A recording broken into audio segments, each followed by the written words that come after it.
that I have no fear talking about the Prime Minister. இந்த நாட்டிலே இருக்கிற பிரதமரை பற்றி பேசுவதற்கு எனக்கு ஒரு நாளும் பயம் இல்லை. He cannot scare me. அவர் என்னை ஒன்றும் செய்துவிட முடியாது. In fact, the very idea of him scaring me is ridiculous. The very idea of him scaring me is ridiculous. அவர் என்னை பயமுறுத்துவார் என்று அவர் நினைப்பார் என்று சொன்னால் அவரை பார்த்தால் எனக்கு வேடிக்கையாக இருக்கிறது.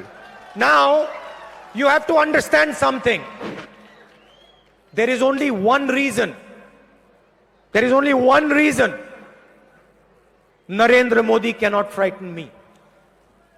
நரேந்திர மோடி என்னை எதிர்த்து ஒன்றும் செய்ய முடியாது என்பதற்கு ஒரே ஒரு காரணம் தான் இருக்கிறது. There is only one reason Narendra Modi cannot control me.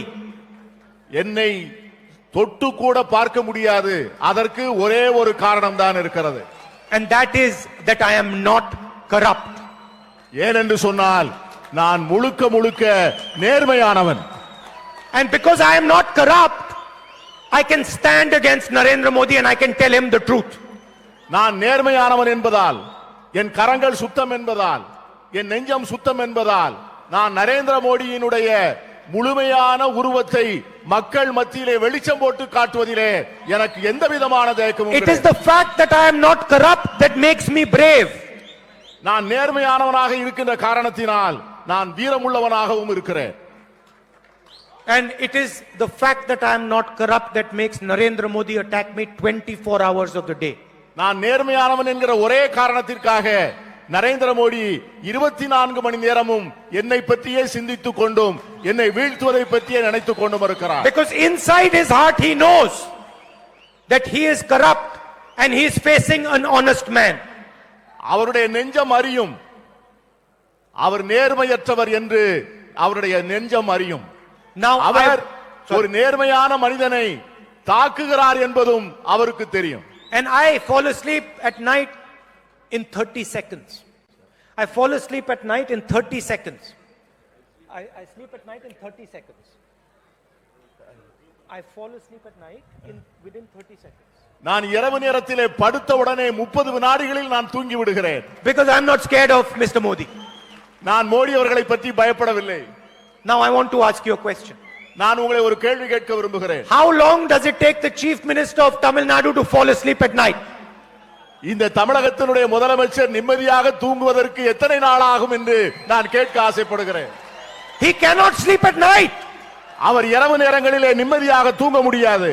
Because he is not honest. ஏனென்று சொன்னால் அவர் நேர்மையானவர் அல்ல.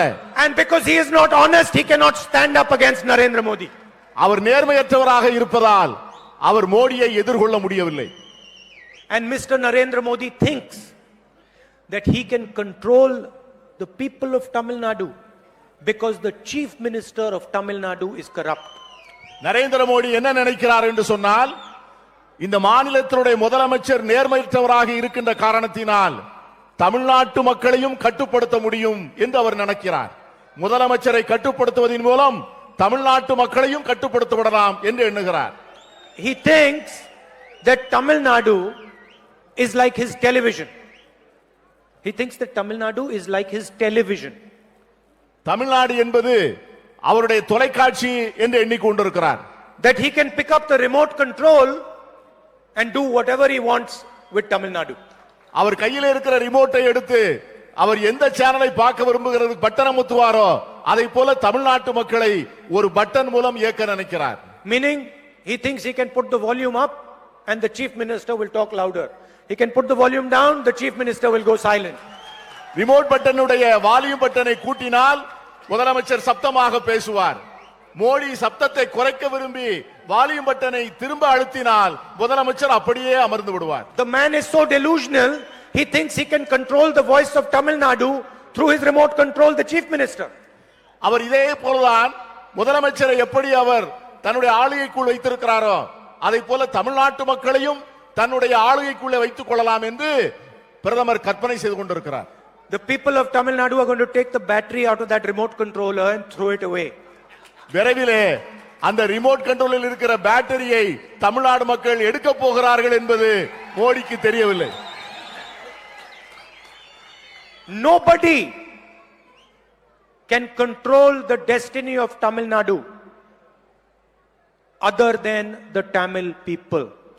தமிழகத்தினுடைய எதிர்காலத்தை, தமிழ் மக்களினுடைய எதிர்காலத்தை தமிழக மக்களை தவிர வேறு யாரும் முடிவு செய்து விடவும் முடியாது, வேறு யாரும் எடுத்துச் செல்லவும் முடியாது.